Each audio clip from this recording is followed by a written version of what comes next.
Good morning and welcome to another episode of Perkasie Business Chat. Today my guest is Tina Rushton of the Rise and Grind Cafe. Tina, good morning. Good morning. How are you? Good. How about yourself? How's things going? I'm doing okay. Just trying to, stay positive. Now tell us, where was Rise and Grind before the pandemic and the shutdown hit? How are you doing? We were doing great. We just opened mid-December and it was really on the up and up. We were getting a great following. A lot of people, loved us and our weekends were fantastic. We were for opening in the winter and on the slower months, we did pretty well and a lot better than I expected in my crazy, budgeting. Right. So we're definitely on the up and up. You were just hitting your stride then, I would think, with the spring coming, the nice weather coming, people being able to sit outdoors and have their coffee and donut and breakfast and lunch. And then this hits. What does that do to your business right overnight? Pretty much puts it at a complete almost halt. So obviously people are scared to come out and to be out in public, even though we're open for takeout and we do online ordering and stuff. People are afraid, so they're not coming out as often as you would hope to just keep the business going. But it's understandable. It's a very scary time right now. So you pivoted to having takeout, curbside delivery. How has that gone? Yeah, for what we're doing, it's working out really well. A lot of people are using our online ordering because it's extremely convenient, and then they'll call when they get here, and we wear a mask and our gloves and we deliver the food even in the rain, like most days it is. Some people still come in and pick up their order, calling. We get a lot of phone call orders, and some people very seldom walk in and actually order at the counter and wait. So, and those orders we try to turn over as quickly as possible so that they're not in the building for too long. And then as soon as they leave, we're like sanitizing, Lysoling everything. It's a different kind of world. I'm sure it's not something that you expected. Yeah. Have you developed anything as part of your procedures that you might continue in the future as things get better? That online delivery, is that something that, or online ordering, is that something that might continue? Yeah, so we actually had online ordering from the get-go, but people just didn't really know about it because it was only promoted for a short period of time. People were starting to order a little bit more, but now that we have to use it, it's definitely being used frequently. But that is going to continue. We're going to continue doing the online ordering because it's very convenient for everyone involved. As far as our curbside, we could definitely continue that. I don't see a problem with that. It's easy. We're pretty easy to be able to curbside pick up. And as long as it's not a crazy Saturday with the farmer market, that might be a little bit more difficult. So. Right. You've been involved with the Meals for the Frontline project. Tell us a little bit about that. Yeah. Andrea Kelly reached out to me. She is one of the creators of the, I guess you can say, not really a foundation, but it's a GoFundMe, and she is amazing. Her and her friends that created it, I can't thank them enough for involving me in it, and it's extremely humbling. And so they created it to not only help the frontline heroes, but also to help the restaurants to continue to keep going and bring some kind of revenue in their pockets. So they get donations in, and then we also have been collecting donations in-house as well. So we basically team up. If I get a certain amount of donations, that will cover a certain amount of meals, overhead costs of that, and a little bit more in our pocket. We reach out to Andrea. She scouts out just the due diligence with getting a location and how many people and time and location, and then we do the delivery. So right now we're doing about 2 deliveries a week, sometimes 3, depending on how many donations in-house we get and how many they get as well through the GoFundMe page. But it's been fantastic and so humbling. I absolutely love doing it. Seeing their reactions is,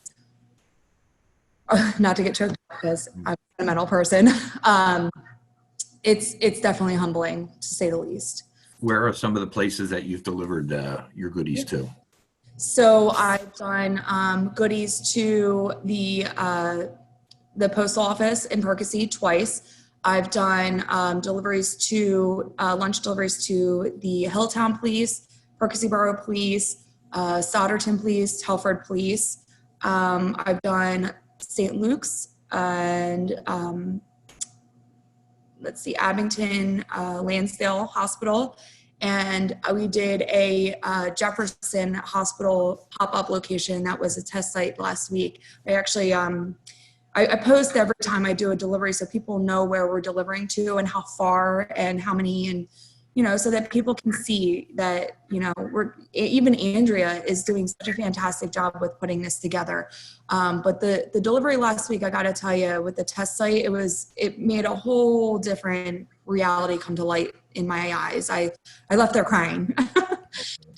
Yeah. That must be personally satisfying to provide these meals and the goodies to the people who really, as it said in the name of the GoFundMe, on the front lines. Must feel good to be able to support them. Yeah, I mean, it's definitely something that I love to do, and I enjoy doing, and I would love to continue to do. Great. And it definitely hits home. Sorry, me and my sappiness. It definitely hits home because, people have different mixed feelings about COVID, but with us here at Rise and Grind, myself and my manager, Laura, who are basically solely running it ourselves right now, she just lost her father a week ago to it, and mother just tested positive. So it's about to lose two parents within probably 2 to 3 weeks of each other because of it. So it's definitely close to our hearts, and Wow, I had no idea. That's really humbling and distressing to hear. Tell Laura we send our good thoughts to her. Yeah, speaking of your employees, I know that was always a big part of the Rise and Grind experience, was the folks who were at the counter serving, and Holly and Belle in particular. How are they doing? So Belle cannot wait to come back.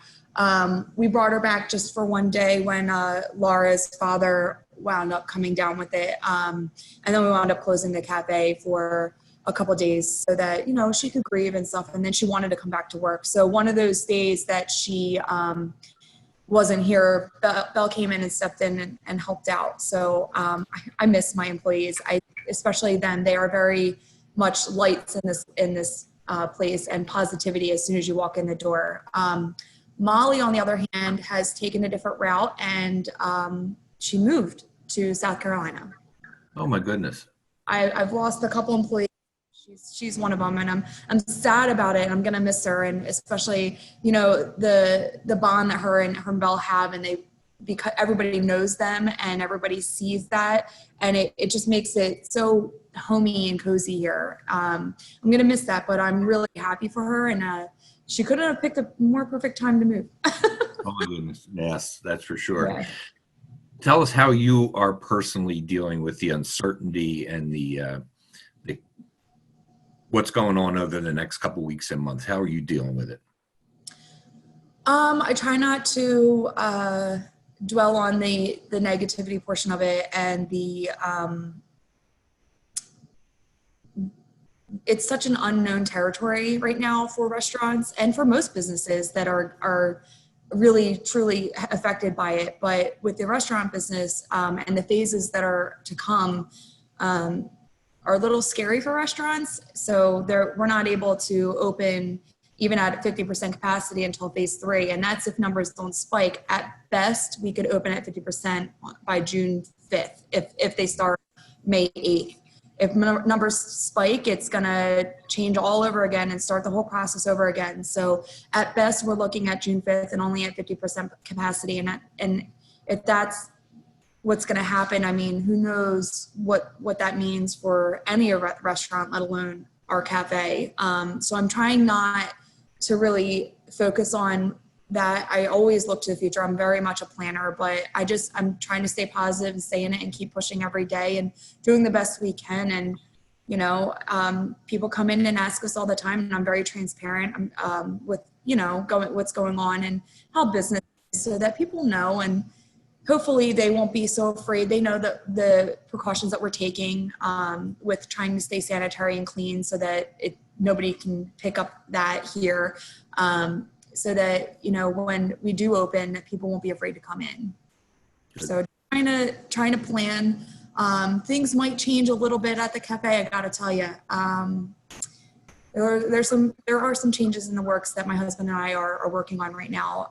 It might not be the exact same rise and grind when we do open. Okay. Well, we'll look forward to whatever that might be. I'm sure it'll be a positive for Perkasie's downtown, because It definitely will. You have been to Yeah. this point. And honestly, it probably would be helpful with what's going on and what the CDC and the Board of Health will probably allow more so. Yeah. Okay. Well, let's wrap this up on a positive note, as you are wont to do. I've been asking all my guests to wrap up with a joke, a couple of lines from their favorite song, or perhaps an impression of a famous person that we'd all recognize. So, Tina, the floor is yours. I don't have anything planned. Can I pass and give you a rain check? You can do that. I'm more than happy to give you a pass. We'll do this again soon as things get better, and you can be prepared at that point. Okay.